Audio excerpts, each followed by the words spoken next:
Welcome to today's episode of Monday Mom to Mom Moments with me, Misty Hughes. I'm so excited you're here with me today as we just open up the mailbox. I take time to answer questions that you have either called in or written in. I want to invite you into the process as we explore this question together. God is leading us to expand our hearts, to renew our minds, and to develop greater intimacy with Him so that we can develop a greater connection and presence with the people that we love so much. So, are you ready?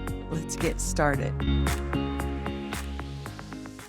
The question is, Misty, how do you stay focused on your version of success, especially in season where your kids were young? Well, it would seem that my first question back to you would be, what is your version of success? And that's where it started for me. You see, when I was married and I had little kids, I was really pursuing the heart of God. I was going hard after God. My version of success was, here I am, Lord. Send me. I wanted to be sent to the highways and byways. I wanted to shout it from a mountaintop. I wanted to advance the kingdom and I wanted to be used by God to do so. But the problem was, it didn't seem that God was using me. Every door I knocked on, every path I went down was a closed door, was a path that led me back to where I started. I got so frustrated. That was what I considered to be a successful me. Now, your version of success may be different than what my version of success was at that time. You might want to build a business. You might want to help provide by financial stability, resources, or freedom for your family. You may want to return to school, whatever it is. It doesn't matter what your version of success is. It's about defining what that is. And for me, when my kids were little, advancing the kingdom was my version of success. When I ran into these walls, these closed doors, these U-turns, I became very frustrated. I felt very rejected by God and by others. It seemed I was being told I wasn't good enough, or maybe I was too much. I wasn't clean enough. I wasn't pure enough. I didn't know enough. I wasn't educated enough. So I felt like I had to get busy and work harder at doing all the things so that God could use me. And I strived in this, I don't know, for a number of years. One day, when I was at my end, sitting with the Lord, just feeling so desolate, very unworthy, and crying out to Him, why won't you use me, God? What's wrong with me, Jesus? And I sensed the Lord speak to my heart. He said, Misty, if I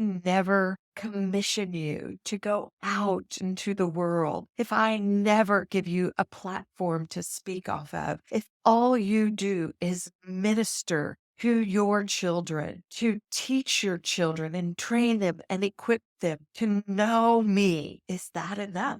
Is it enough for you to spend your life pouring into the very ones that I've given you right there in your own little Jerusalem? Well, as you can imagine, I was cut to the core. Wow. I want to be out there. I want my Judea and all the world expanding the kingdom. God has given me 4 moldable hearts right here in my home. And I had to ask myself, is that enough? The Holy Spirit reminded me of a passage. For what will it profit a man if he gains the whole world? Wealth, fame, success, advances the kingdom, can speak with the tongues of angels and men, but forfeits his own soul or has not love. I combined a couple verses there. You couldn't tell. I thought about my children in regards to this. If I'm able to share the good news of who Jesus is and empower hundreds and thousands of women and children to know the leadership of God, but I forfeit the soul of my kids in the process, is it worth it? I had wanted my own version of success or the world's version of success, and God had a completely different version. I hadn't taken the time to ask my Father, who was my shepherd and my good leader. So, beloved mom, I want to ask you to consider this question. What is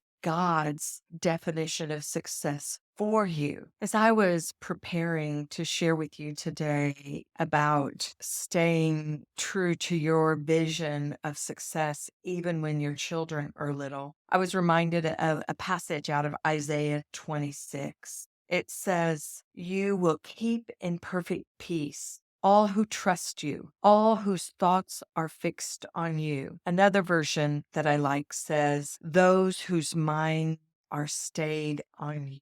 Beloved, I think that I got frustrated, dissatisfied, lost a sense of peace in the season of my life when my children were young because my version of success did not align with what God's version of success was for me in that season. My version seemed right. It seemed good. It was all about Jesus and advancing the kingdom, but it wasn't in alignment with what his version of success was for me and our family at that time. And here's the amazing thing that as my children grew and I got into full-time ministry with children, I found myself sharing the good news of Jesus, equipping children to know the voice of the Lord, equipping parents and educators to train up children to know God's voice and God's leadership, how to study the word. I got to do that for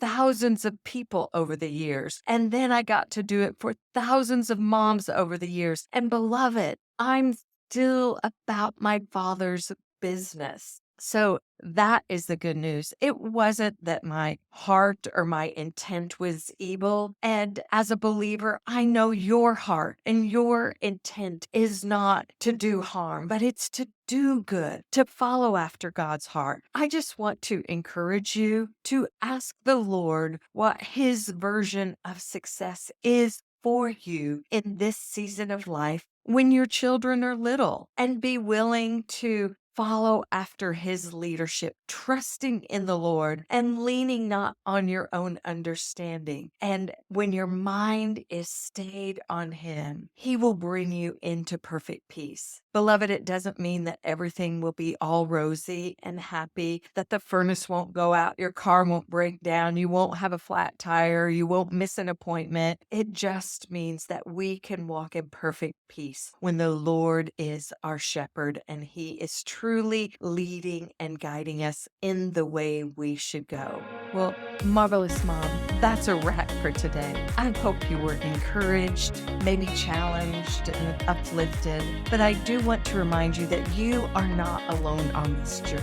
If you are struggling with discerning God's leadership, but with hearing his voice, I have some great coaching packages that will help you discover, define, and develop the beauty of who God's created you to be in this season of life, and will empower you to truly live, lead, and love from a flourishing heart. Just reach out for a 30-minute free discovery call, and we can determine together if coaching is right for you. In the meantime, keep shining your light. Don't hide under a bush. Oh no,